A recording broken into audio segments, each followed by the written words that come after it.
Hello viewers, இன்னைக்கு நம்ம Japanese ரெசிபியான டாமாகோயாக்கி எப்படி பண்ணுறதுன்னு பார்க்கலாம். இது வந்து சிம்பிளாக சொல்லணும்னா ஆம்லேட் ரோல் எப்படி பண்ணுறதுன்னு பார்க்கலாம். அதுக்கு வந்து ஒரு பவுலில் 2 முட்டையை சேர்த்துக்கோங்க. அதில் ஒரு பொடியாக நறுக்கின வெங்காயத்தை சேர்த்துக்கோங்க. நல்லா பொடியாக டைஸ் பண்ணியிருக்கணும், அப்போ தான் வந்து நல்லாயிருக்கும்.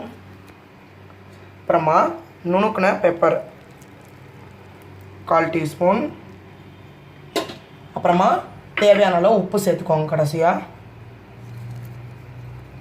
சேர்த்துட்டு இது ஒரு விஸ்கோ ஒரு கரண்டியாக வச்சு நல்லா பீட் பண்ணிக்கோங்க. அந்த வெள்ளைக்கருவும் மஞ்சக்கருவும் வந்து நமக்கு வந்து ஒன்றா இருக்கணும். ஃப்ரெண்ட்ஸ், இப்போ நம்ம இந்த பேட்டரை வந்து நல்லா மிக்ஸ் பண்ணியாச்சு. உங்களுக்கு வந்து இந்த வெங்காயமும் முட்டையும் வந்து கெட்டியாக இருக்க மாதிரி தெரிஞ்சுன்னா இன்னொரு முட்டை சேர்த்துக்கோங்க. நல்லா வந்து வெங்காயத்துக்கும் தண்ணி வந்து நல்லா கொஞ்சம் கேப்பாக நல்லா இந்த மாதிரி தண்ணி மாதிரி இருக்கணும். இது வந்து ஃப்ரை பண்ண ஆரம்பிச்சுக்கலாம். ஃப்ரை பண்ணுறதுக்கு உங்கள்கிட்ட ஒரு ஸ்கொயர் அப்படின்னா ஒரு ரெக்டாங்கிள் ஷேப்பில் ஒரு கடாய் இருந்துச்சுன்னா ரொம்பவே நல்லது. பட் என்கிட்ட வந்து இந்த மாதிரி சின்னதாக ரவுண்ட் இருக்கிறனால தான் அதை வந்து எடுத்துக்கிறேன். இது வந்து நீங்கள் நல்லா ஹீட் பண்ணிக்கோங்க. அப்புறம் உங்கள்கிட்ட சாப்ஸ்டிக் இருந்தால் ஒரு சாப்ஸ்டிக் எடுத்துக்கோங்க. அப்படி இல்லைனா ஃப்ளாட்டாக இருக்க கரண்டி எடுத்துக்கோங்க. இது கடாயை நல்லா ஹீட் பண்ணிக்கலாம். சூடு பண்ணதுக்கப்புறமா 1 டீஸ்பூன் எண்ணெய் சேர்த்துக்கோங்க. எண்ணெய் வந்து அந்த கடாய் ஃபுல்லாக வந்து மிக்ஸ் ஆகிற மாதிரி பார்த்துக்கோங்க.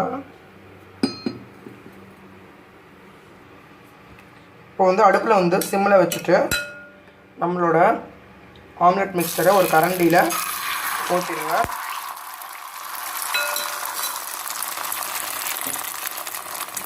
கொஞ்ச நேரம் வேக விடுங்க. அப்புறமா இப்படி ஃபோல்ட் பண்ணிடுங்க. ஒரு ரோல் மாதிரி வந்து நம்ம இதை மடிக்கணும். அப்புறம் 2 நிமிஷம் வேக விடுங்க. கடைசியாக இன்னொரு திருப்பிட்டு இதை வந்து இந்த கார்னருக்கு கொண்டு வந்துடுங்க.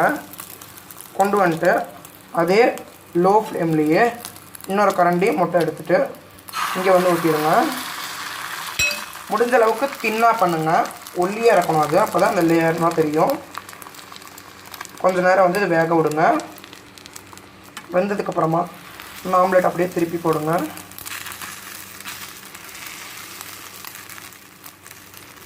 இதே மாதிரி நல்லா லேயராக இருந்தால் தான் நல்லாயிருக்கும் ரவுண்டாக. திருப்பி இந்த கார்னர் கொண்டு வந்துடுங்க. இந்த மாதிரி ஒரு 3-4 தடவை பண்ணுங்க. முடிஞ்ச அளவுக்கு வந்து இந்த மாவு முட்டையை வந்து நம்ம தின்னாக போடணும். கொஞ்சோண்டு ஊற்றிட்டு இந்த மாதிரி ஷேக் பண்ணி விட்டிங்கன்னா அது வந்து மெல்லிஸ் ஆகிடும். இப்போ இதே மாதிரி நல்லா வேக விட்டதுக்கப்புறமா நீங்கள் திருப்புங்க, அப்படிலாம் ஒட்டாது.